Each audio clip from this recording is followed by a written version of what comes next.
तो internal energy कर लिया था, फर्स्ट लॉ ऑफ थर्मोडायनेमिक्स कर लिया था। फर्स्ट लॉ ऑफ थर्मोडायनेमिक्स में बता दिया था मैंने, इसका मैथमेटिकल इक्वेशन क्या होता है, delta U is equals to Q plus W. Q क्या है, हीट ट्रांसफर, डब्ल्यू है वर्क डन। और फर्स्ट लॉ ऑफ थर्मोडायनेमिक्स क्या है कि अगर सिस्टम आइसोलेटेड है तो उसमें इंटरनल एनर्जी चेंज जीरो होगा। और एक चीज और है, internal energy is a function of temperature. जब टेम्परेचर चेंज जीरो होता है तो इंटरनल एनर्जी चेंज भी जीरो होता है। ठीक है, आज जो टॉपिक करेंगे हम वो है वर्क डन। दो तरह के एनवायरनमेंट में वर्क डन करेंगे, एक रिवर्सिबल और एक इरिवर्सिबल। तो सबसे पहले नॉर्मल कंडीशंस में प्रेशर वॉल्यूम वर्क जिसे कहते हैं वो करते हैं।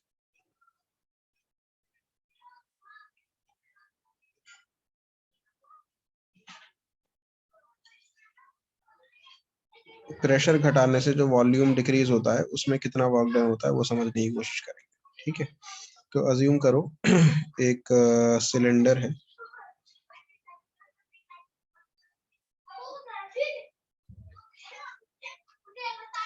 इस सिलेंडर के अंदर एक पिस्टन लगा हुआ है।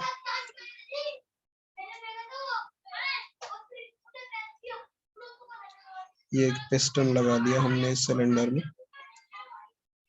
ठीक है, इस पिस्टन का area of cross section A है। ठीक है, या कह लो सिलेंडर का area of cross section A है। पिस्टन का हैंडल, आप कल वो वाली क्लास लोगे? कौन सी? अच्छा, एक्स्ट्रा क्लास शायद, यार पता नहीं, अभी कंफर्म बता दूंगा मैं। Okay sir. ठीक है, पिस्टन पे मान लो यहाँ पर एक गैस फिल्ड है कंटेनर में, यहाँ पे एक गैस फिल्ड है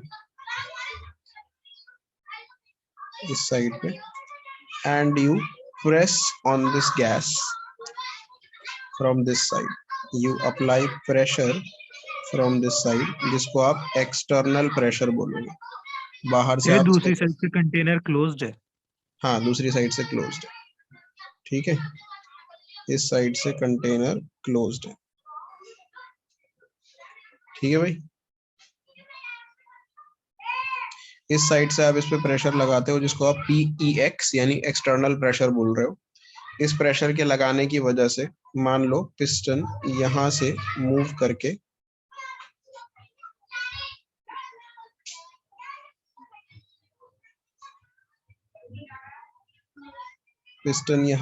करके यहां पर आ जाता है। ठीक है, तो ये एरिया जो है ये वेकेट हो जाएगा यहाँ से गैसेस।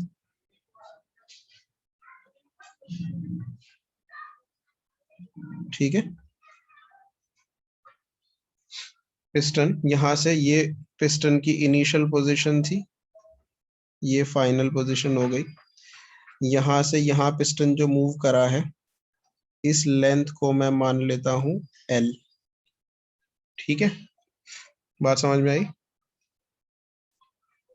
Yes sir. ये यहाँ से यहाँ तक जो चेंज इन वॉल्यूम आया है उसको मान लेता हूं मैं डेल्टा V। ठीक है, समझ में आ गई बात? नाउ प्रेशर का फॉर्मूला क्या होता है, फोर्स अपॉन एरिया। तो डेल्टा वी ये चेंज इन वॉल्यूम है। हाँ, चेंज इन वॉल्यूम, गैस का जो वॉल्यूम में चेंज हुआ है। पहले यहाँ से यहाँ तक गैस फिल्ड थी तो ये तुम्हारा इनिशियल वॉल्यूम था, फिर यहाँ से यहीं तक गैस रह गई तो ये तुम्हारा फाइनल वॉल्यूम हो गया। Right, yes sir. प्रेशर होता है फोर्स अपॉन एरिया, तो फोर्स क्या हो जाएगा, प्रेशर इनटू एरिया।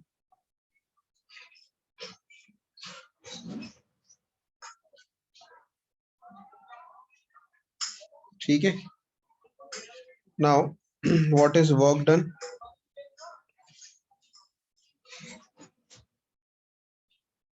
और एक चीज और याद रखो, जो चेंज इन वॉल्यूम आया है हमारा, एक मिनट, एक चीज और लिख दूं मैं यहाँ पर, जो मेरा चेंज इन वॉल्यूम आया है डेल्टा V, वो किसके बराबर होगा, area of the piston into length of the piston, इसके बराबर होगा कि नहीं?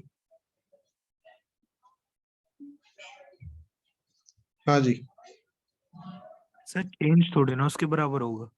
फिर किसके बराबर होगा? ये जो वॉल्यूम है, ये मैं येलो से हाईलाइट करता हूँ इस एरिया को, ये एक सिलेंड्रिकल वॉल्यूम है कि नहीं जो एम्प्टी हुआ है यहाँ पे? Yes sir. ये okay sir sir. Cylindrical volume का अगर मैं वो निकालना चाहूंगा तो कैसे निकलेगा? एरिया ऑफ दिस पिस्टन नहीं इनटू द सर, मेरे को लेंथ। लगा लेंथ आपने वो पूरे सिलेंडर की ली थी। नहीं नहीं नहीं, वही एल मार्क किया है ना मैंने, देखो इसमें। Yes sir yes. Now work done का फॉर्मूला क्या होता है? Force into displacement. Displacement.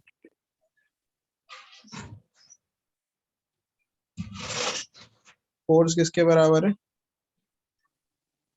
Pressure के बराबर, इन प्रेशर इनटू एरिया के बराबर है फोर्स। अभी इस इक्वेशन में देखिए मैंने, इसको इक्वेशन 1 मान लेता हूँ, इसको 2 मान लेता हूँ। इक्वेशन 2 में फोर्स किसके बराबर थी? प्रेशर इनटू एरिया के। और डिस्प्लेसमेंट कितना हुआ है पिस्टन का? एल। ठीक है, यही है ना? Yes sir. कितना डिस्प्लेस हुआ? एल। और ए इंटू एल क्या होता है? V, delta V. Delta V. ठीक है, इस पी जो प्रेशर लगाया हमने, कौन सा प्रेशर है ये? पी एक्सटर्नल है ना, पीई एक्स। Yes sir. तो वर्क डन का फॉर्मूला मैं क्या लिख सकता हूँ? PE ex delta V, external pressure into delta V लिख सकता हूँ। Yes sir.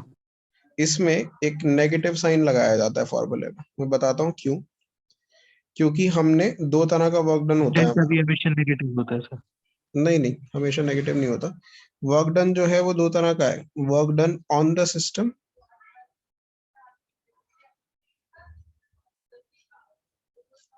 और work done by the system. अभी फिलहाल अगर गैस सिलेंडर के अंदर थी और तुमने बाहर से उसे प्रेशर लगा के कंप्रेस किया है, तो ये work done on the system है या बाय द सिस्टम है, ये बताओगे पहले? On the system sir. On the system है। हमने कन्वेंशन डिटरमाइन किया हुआ है कि जब ऑन द सिस्टम वर्क होता है तो W पॉजिटिव लिया जाता है, ठीक है, और जब बाय द सिस्टम होता है तो W नेगेटिव लिया जाता है, ठीक है।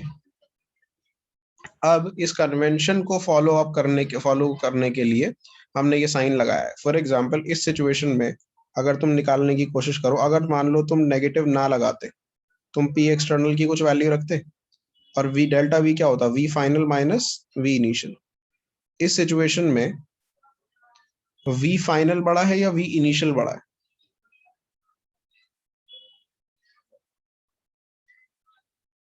Sir v initial. इनिशियल बड़ा है ना। तो इनिशियल वॉल्यूम मान लो 10 लीटर और घटा के तुमने उससे 7 लीटर कर दिया, तो 7 माइनस 10 तुम्हारा आंसर क्या आएगा? -3 आएगा। और पी एक्सटर्नल की सर जो भी वही वैल्यू टू। है, मान लो 2 एटीएम का तुम प्रेशर लगा रहे हो, तो तुम्हारा ओवरऑल आंसर नेगेटिव आ जाएगा ना। सर वही डेल्टा वी हमेशा नेगेटिव ही होगा। हाँ, हमेशा नेगेटिव नहीं होगा। कंप्रेस जब तुम कर, इस केस में फिलहाल सुनो, पूरी बात सुनो पहले। जब तुम कंप्रेस कर रहे हो, तुम work done on the system कर रहे हो, और तुम्हारा डब्ल्यू क्या निकल कर आ रहा है? Negative, right. Negative. Yes sir. लेकिन कन्वेंशन के हिसाब से ऑन द सिस्टम वर्क में डब्ल्यू क्या आना चाहिए? पॉजिटिव। पॉजिटिव। तो उसको साइन को पॉजिटिव से नेगेटिव, नेगेटिव से पॉजिटिव या पॉजिटिव से नेगेटिव बनाने के लिए हमने ये माइनस साइन लगाया, ठीक है, सिर्फ हमारे कन्वेंशन को फॉलो करने के लिए। बात समझ में आई? Yes sir. तो negative sign is not coming out naturally through the derivation of the formula. We have added it afterwards, ठीक है, so that we get the right sign convention, ठीक है। Now there is something called reversible work done.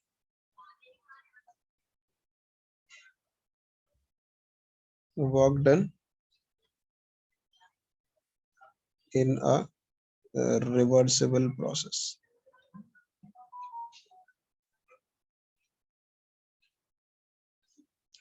तो reversible process होता कैसा है? Reversible process है basically ऐसा प्रोसेस जो बहुत ज्यादा स्लो चल रहा है। मान लो तुम अभी इसमें एक्सटर्नल प्रेशर लगा रहे थे ना, बाहर से कुछ प्रेशर लगा रहे थे, अंदर का प्रेशर भी तो होगा गैस का कुछ। इस सिलेंडर में अगर मान लो 5 एटीएम का अंदर प्रेशर था गैस का, और तुमने जो एक्सटर्नल प्रेशर लगाया वो 10 एटीएम लगा दिया, तो it is almost double the amount of pressure that was inside.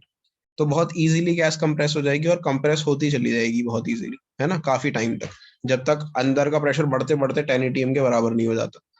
तो ये प्रोसेस जो है अच्छी खासी स्पीड में चल रहा है, और जब हो भी जाएगा तो हम क्या करेंगे, फिर से और प्रेशर बढ़ा देंगे, और ज्यादा बहुत तेजी से प्रेशर बढ़ाएंगे। तो हमारा ऐसा होगा सिचुएशन। अगर ग्राफ बनाने की कोशिश करूँ मैं इसके लिए, तो यहाँ प्रेशर ले लेता हूँ, यहाँ वॉल्यूम ले लेता हूँ। पहले एकदम से मैं प्रेशर बढ़ाऊंगा, वॉल्यूम बहुत तेजी से घटेगा, ठीक है। फिर क्या होगा, वो थोड़ा सा स्लो हो जाएगा, फिर वो घटना बंद हो जाएगा। फिर मैं एकदम से प्रेशर बढ़ा दूंगा, फिर बहुत तेजी से घटेगा, फिर घटना बंद हो जाएगा, फिर बहुत तेजी से घटेगा, फिर घटना बंद हो जाएगा। क्यों ऐसा क्यों हो रहा है? क्योंकि जो प्रेशर है ना, मैं एक्सटर्नल प्रेशर को इंटरनल प्रेशर से बहुत ज्यादा क्वांटिटी में ले लेता हूँ।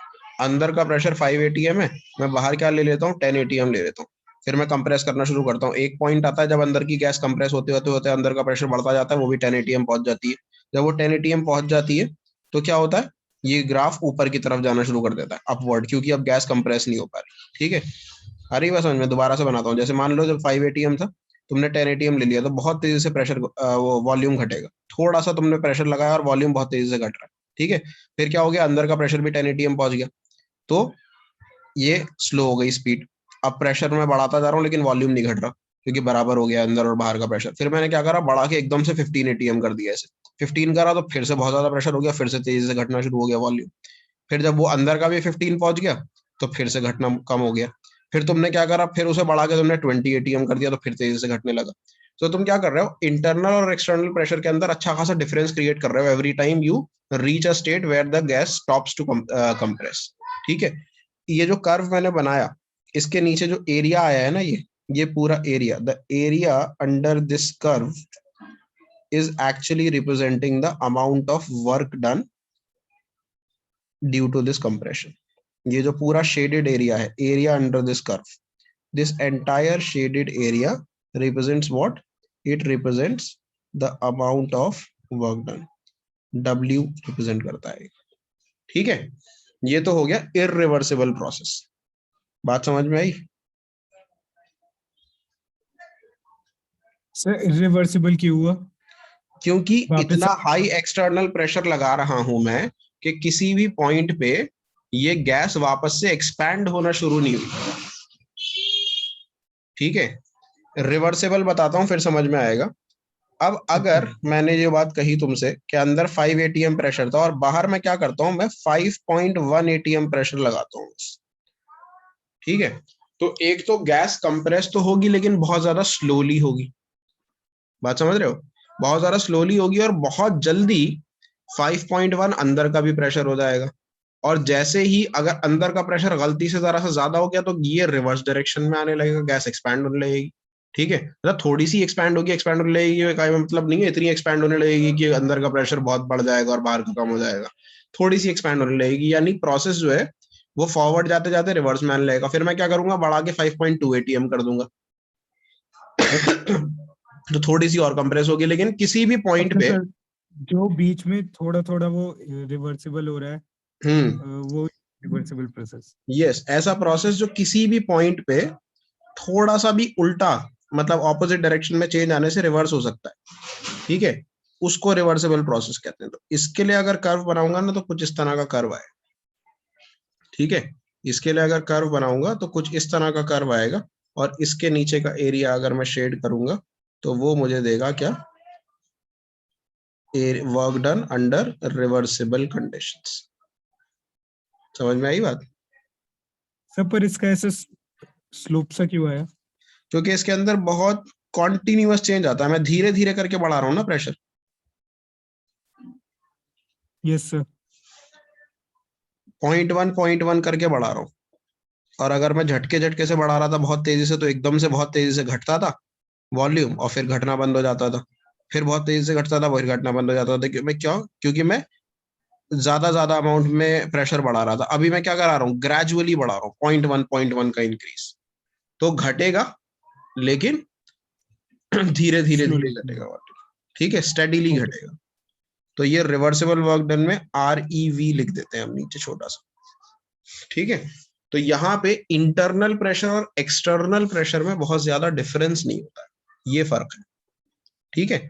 अब ऐसी सिचुएशन में जब हम वर्क डन कैलकुलेट करना चाहते हैं तो what we do is we have to integrate the equation. What is an integrated equation? जब भी हम किसी स्मॉल आप क्वांटिटी को कैलकुलेट करना चाहते हैं रिवर्सिबल वर्क डन को, तो माइनस पी डेल्टा वी जो था ना तुम्हारा, पी एक्सटर्नल डेल्टा वी, उसको इंटीग्रेट किया जाता है ऐसे, ठीक है, और इंटीग्रेशन में लिमिट्स लगाई जाती हैं, वी फाइनल, हाँ, V initial to V final, जो डेल्टा लगाया जाता है उसकी लिमिट्स लगती है ना, इतना पढ़ लिया होगा आई थिंक फिजिक्स में, है ना। नाउ नॉर्मल आती है इंटीग्रेशन। हाँ, now since there is a very small difference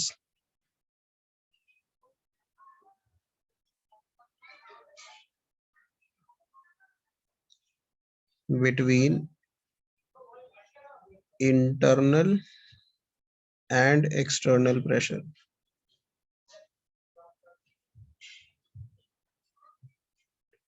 तो हम क्या लिख सकते हैं इस इक्वेशन को, ये जो लिखी है मैंने रिवर्सिबल की इक्वेशन, इसको लिख सकते हैं minus V initial V final P internal plus D V. अच्छा, डेल्टा वी को ना हम डीवी लिख देते हैं यहाँ पे, क्योंकि स्मॉल चेंज है तो मैं डीवी लिखूंगा डेल्टा वी लिखने की जगह, यहाँ पे भी मैंने चेंज कर दिया, ठीक है। P internal plus DV into, sorry, P internal plus DP into DV. मैंने क्या किया देखो, पी एक्सटर्नल की जगह मैंने पी इंटरनल प्लस डीपी लिख दिया, क्योंकि इंटरनल और एक्सटर्नल में बहुत थोड़ा सा डिफरेंस है, ठीक है। एक्सटर्नल प्रेशर इंटरनल से बहुत थोड़ा ही ज्यादा है, तो इंटरनल में अगर मैं डीपी यानी वेरी स्मॉल प्रेशर ऐड करूं तो वो क्या बन जा रहा है, एक्सटर्नल प्रेशर के बराबर हो जा रहा है, ठीक है। इतनी बात समझ में आई? सर हमने जैसे कि ये इंटरनल में प्लस डीपी किया, एक्सटर्नल में माइनस डीपी नहीं कर सकते? कर सकते हैं, दोनों ही तरीके हैं, एक ही बात है, इक्वेशन को उल्टा बना लो, ठीक है।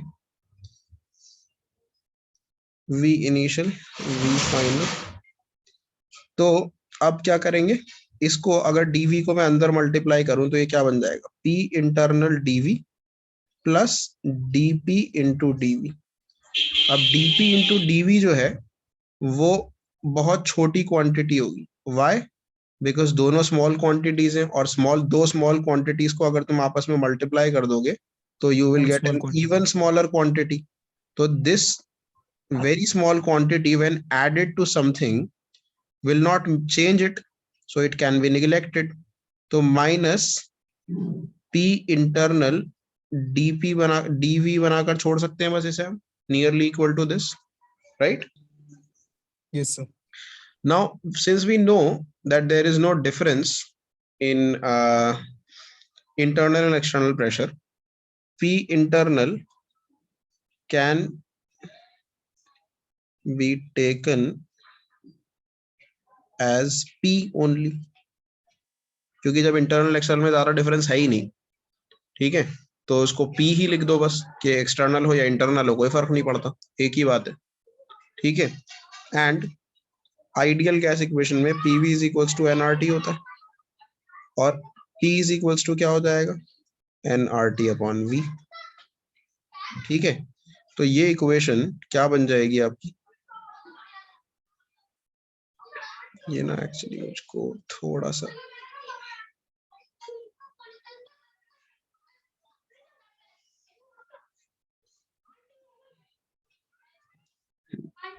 I will write it here ताकि एक ही जगह रहे। तो ये इस इक्वेशन में अगर मैं पुट कर दूं तो वी डब्ल्यू रिवर्सिबल किसके बराबर हो जाएगा, माइनस पी इंटरनल को पी ही मान सकते हैं, और पी को क्या ले सकते हैं, N R T upon V, V initial V final, यहाँ पे जो मेरा पी इंटरनल है इसकी जगह मैं क्या ले रहा हूँ, N R T upon V. N R T upon V जो है इंटू डीवी, इस v को मैं यहाँ लिखने की जगह v अपॉन डीवी लिख दूं तो बात तो एक ही है ना, कोई फर्क नहीं पड़ता उससे। सर ये जो नंबर ऑफ मोल्स होंगे, ये जो गैस इनसाइड द पिस्टन है वो उसके होंगे, यस यस या जो यस, बाहर गैस? नहीं नहीं, बाहर कौन सी, बाहर तो प्रेशर है ना, बाहर की गैस से मुझे क्या मतलब, कुछ भी है बाहर। ठीक है, यहाँ तक समझ में आया। ये पी इंटरनल की जगह एनआरटी अपॉन वी आ गया। ठीक है, अब इसको मैं इंटीग्रेट अगर करूंगा, dx अपॉन x का इंटीग्रेशन याद है क्या होता है? अगर लिमिट x1 और x2 है तो पता है क्या होता है? नो सर, ऐसे फॉर्मुलेट नहीं कराया, नॉर्मल इंटीग्रेशन कोई बात कराया। नहीं, बता देता हूँ। इसका इंटीग्रेशन होता है natural log ln small n, इसे पढ़ते हैं natural log x2 upon x1। ठीक है, तो इसमें एन आर टी जो है वो कांस्टेंट है, वो एज इट इज आ जाएगा माइनस एन आर टी। ये जो डी वी अपॉन वी है, इसको वी इनिशियल वी फाइनल की लिमिट्स पे इंटीग्रेट जब आप करोगे तो ये बन जाएगा natural log L N V final upon V initial. ठीक है, अब ये जो सर नेचुरल नेचुरल लॉग है, लॉग और नॉर्मल लॉग में डिफरेंस क्या होता है? बता रहा हूँ। नेचुरल लॉग जो है वो 2.303 टाइम्स होता है base log N R T upon N R T. ये नेचुरल लॉग जो है, अब ये log V final upon V initial बन जाएगा। तो अगर नेचुरल लॉग को नॉर्मल बेस लॉग कहते हैं, इसे लॉग बेस लॉग 10 बोलते हैं इसको। इसको ना ये भी लिखा जाता है लॉग बेस 10। लॉग के अपॉन में ना बेसिस बहुत सारी हो सकती है, 1 2 3 कोई भी नंबर हो सकते हैं। बट मोस्ट कॉमनली यूज जो बेस होती है लॉग की वो 10 होती है। ठीक सर है, नेचुरल लॉग का मतलब 10 होता है बेस? नहीं नहीं, नेचुरल लॉग तो अलग ही टाइप का लॉग है। ये जो एल ओ जी वाला होता है ना, लॉगैरिथम जिसे बोलते हैं, उसके यस बहुत सर। सारे बेसिस होते हैं, अलग अलग टाइप के लॉग्स होते हैं। लॉग की बेस कुछ भी हो सकती है, 1 2 3 4 5 6 7 8 9 कुछ भी। सर यहाँ पे लेकिन जो क्या है? मोस्ट कॉमनली यूज्ड है वो क्या है? Log base 10। तो 10। अगर मैं कहीं पर लॉग लिख रहा हूँ ना सिर्फ, तो उस लॉग हम्म। का मतलब लॉग बेस 10 होता है हमेशा। Okay sir. ठीक है,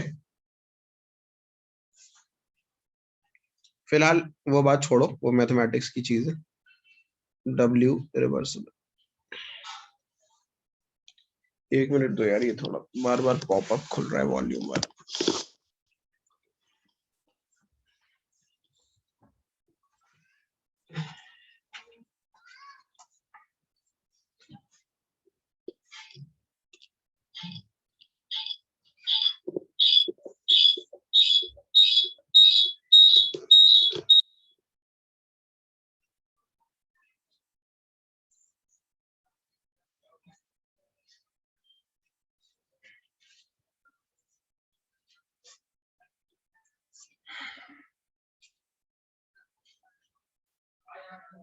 हाँ जी, आवाज आ रही है क्लियर?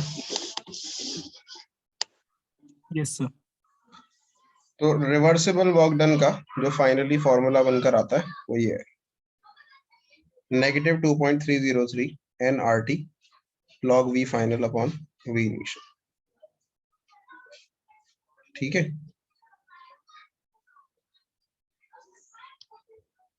सर जैसे हमने नेचुरल लॉग को लॉग में कन्वर्ट किया, तो लॉग को हटाने का कोई होता है, मतलब वो केमिस्ट्री में यूज आएगा? नहीं नहीं नहीं, लॉग की वैल्यू निकाली जाती है। सर हमको आंसर मतलब लॉग में ही छोड़ने होंगे? नहीं नहीं भाई, लॉग की वैल्यू दी जाएगी एग्जाम में।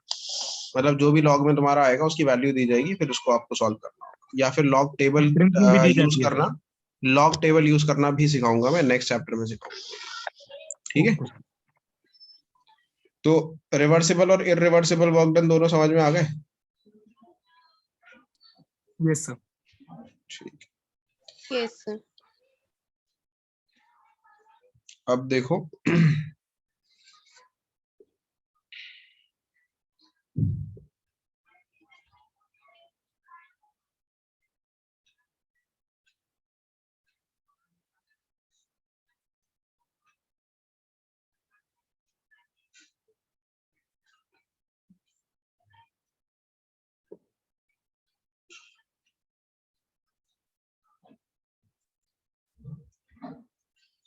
नेक्स्ट टॉपिक है एंथैल्पी। तो एंथैल्पी क्या है? एंथैल्पी होता है heat content of the system. Heat content of a system, इसको H से रिप्रेजेंट करते हैं। तो हीट कंटेंट और हीट ट्रांसफर्ड में फर्क याद रखना। अगर मान लो ये एक सिस्टम है, इसके अंदर की जो हीट है उसको H बोलेंगे, हीट कंटेंट है, ठीक है। जो हीट ट्रांसफर हो रही है इन और आउट ऑफ द सिस्टम उसको Q से रिप्रेजेंट करते हैं, ठीक है। तो हीट ट्रांसफर्ड और हीट कंटेंट में फर्क याद रखना। तो तुम सोचोगे फिर तो बात एक ही हुई, जितनी हीट ट्रांसफर होगी उतनी तो अंदर होगी। तो हाँ, ऐसा सच है।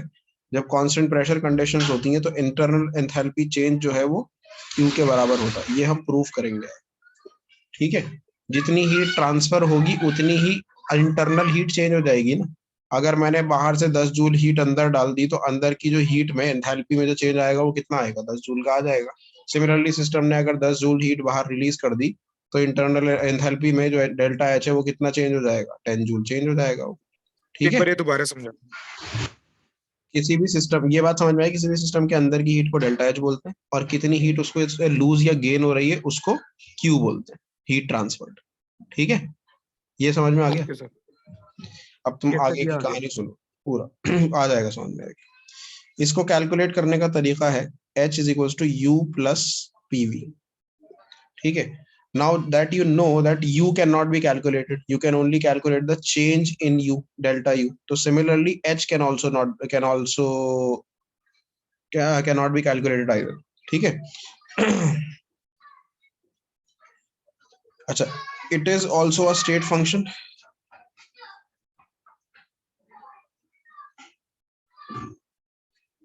एंथैल्पी जो है it is also a state function, यानी कि क्या, depends on initial and final state of the system, initial and final state of a system. For example, अगर मैं एक रिएक्शन करा रहा हूं, A is converting into B, तो अब ये कोई भी पाथ फॉलो करे A से B जाने के लिए, A से B डायरेक्टली बन जाए, A से पहले कुछ मान लो A से पहले कुछ X बने और फिर X से B बने, या फिर A से पहले कुछ फॉर एग्जाम्पल Y बने और Y से B बने। In any situation, the enthalpy change for this reaction will be same. For all these three paths, enthalpy change will be same. No matter what path a reaction follows, enthalpy change क्या होगा? Enthalpy change का मतलब होता है कितनी heat release हो रही है, कितनी heat absorb हो रही है, ठीक है। तो it will absorb or release the same heat as it reaches from A to B, whether it follows a direct path or it follows any of the indirect paths, ठीक है। And that is why it is called as a state function. इस चीज को हम Hess's law भी कहते हैं। Hess's law, हम प्रॉपर हेसेस लॉ तो एक और टाइप का हेसेस लॉ है जो हम इस चैप्टर में पढ़ेंगे आगे, constant heat summation, but this is also called as Hess's law, ठीक है। कि enthalpy change for a reaction depends on only on initial and final products, ठीक है। Now internal energy for a particular system cannot be determined. Same is with enthalpy, but for any substance when it is in its most stable state, okay, the enthalpy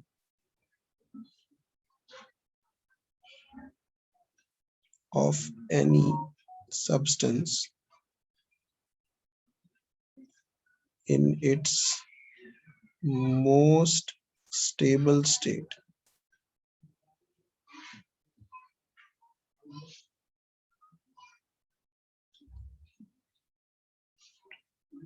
is taken as 0. ये याद रखना। Most stable state में जब भी कोई system है, कोई भी सब्सटेंस है, तो उसकी एंथैल्पी, एंथैल्पी चेंज नहीं, उसकी एंथैल्पी को हमने 0 अज्यूम कर लिया एक बेस लाइन बनाने के, ठीक है। ऐसा नहीं है कि उसके अंदर 0 एंथैल्पी है, हीट होगी नहीं, हीट ऑब्वियसली हर सिस्टम में होगी और वो किसी भी स्टेट में उसके अंदर some amount of heat energy will always be there. But हम ये अज्यूम कर लेते हैं, जैसे वाटर की मोस्ट स्टेबल स्टेट क्या है, रूम टेम्परेचर पे है वाटर। मोस्ट स्टेबल स्टेट ना किसी भी सब्सटेंस की जनरली जो मोस्ट स्टेबल स्टेट है किसी भी सिस्टम की, it is at 25 degree Celsius and 1 bar pressure. ये STP नहीं है by the way. Most stable state is not standard temperature and pressure. Most stable state is taken at 25 degree Celsius, which is 298 Kelvin, and 1 bar pressure, not 1 atm. ठीक है, generally it is taken at 1 bar pressure. तो ज्यादातर substances के लिए यही होता है. If it is given otherwise, अगर कुछ और दिया हुआ है कि भाई ये स्टेट नहीं है, इसकी मोस्ट स्टेबल कोई और है, 25 डिग्री सेल्सियस नहीं है, 500 डिग्री सेल्सियस पे मोस्ट स्टेबल होता है, या ये 0 डिग्री पे मोस्ट स्टेबल होता है, तो उसके लिए मोस्ट स्टेबल स्टेट वही ले लो. लेकिन नॉर्मली ज्यादातर सब्सटेंस के लिए most stable state 25 degree Celsius और 1 बार प्रेशर लिया जाता है. हाँ जी बोलो सर, ये स्टेट फंक्शन से एक बार रिपीट करना, आवाज नहीं आ रही थी. स्टेट फंक्शन का मतलब है जो इनिशियल और final state of the system पे डिपेंड करता है. तो एंथैल्पी चेंज जो है वो डिपेंड करता है कि इनिशियल रिएक्टेंट क्या था और प्रोडक्ट क्या था. बस वो कोई भी पाथ फॉलो करे रिएक्टेंट से प्रोडक्ट बनाने में, एंथैल्पी सेम. ठीक है. Okay sir. अब एंथैल्पी चेंज कैसे निकाला जाता है एट कांस्टेंट प्रेशर. तो enthalpy change at constant pressure. Constant pressure क्या है? देखो, अर्थ पे ओवरऑल कहीं भी आप एक्सपेरिमेंट कर रहे हो, मोर और लेस प्रेशर सेम ही रहता है, 1 बार 1 atm के आसपास. ठीक है. तो हम जो भी फॉर्मूलाज हम इस चैप्टर में डिराइव करेंगे, मोस्टली हम प्रेशर को कांस्टेंट अज्यूम करेंगे. ऐसा नहीं है कि प्रेशर हमेशा कांस्टेंट होगा, हर क्वेश्चन में कांस्टेंट दिया जाएगा, बट मोस्ट कंडीशंस के अंदर जितने भी ज्यादातर फॉर्मूलाज हम डिराइव करेंगे वो प्रेशर को कांस्टेंट अज्यूम करके करेंगे, because on earth surface the pressure is more और लेस कांस्टेंट एवरीवेयर. ठीक है.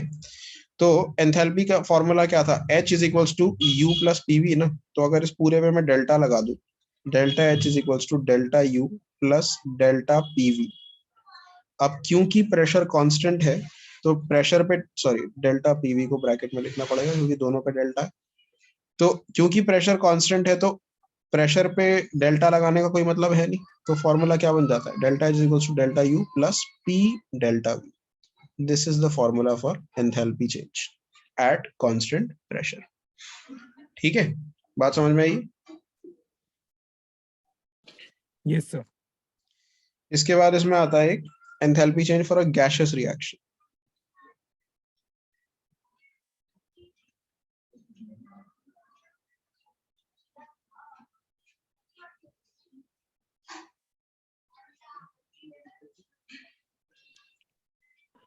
सर, इस चैप्टर में न्यूमेरिकल से या थ्योरेटिकल पार्ट है ज्यादा? न्यूमेरिकल ही है मोस्टली.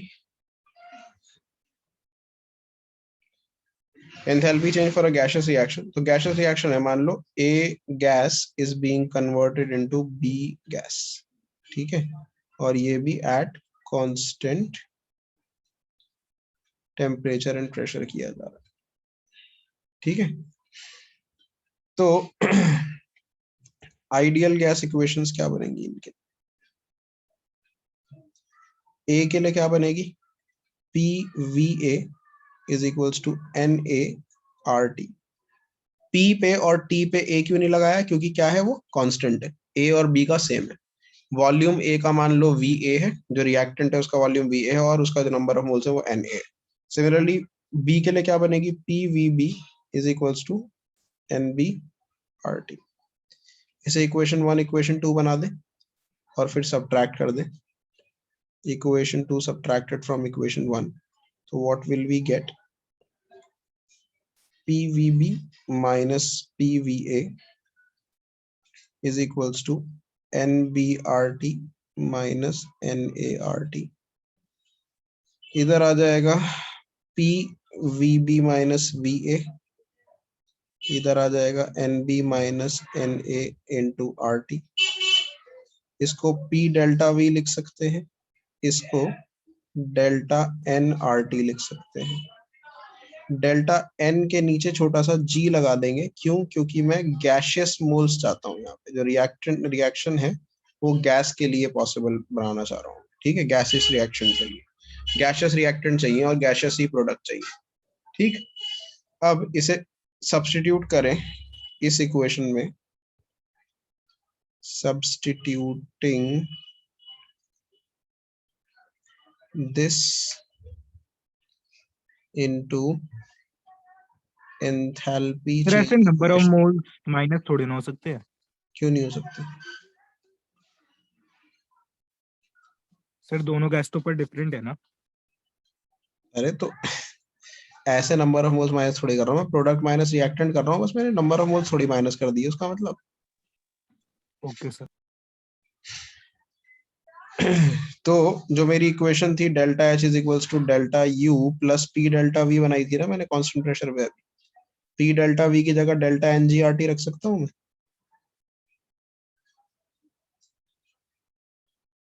तो ये एक और इक्वेशन बन गई डेल्टा एच के लिए। इसमें जो डेल्टा एन जी क्या है, डेल्टा एन जी है number of moles of gaseous products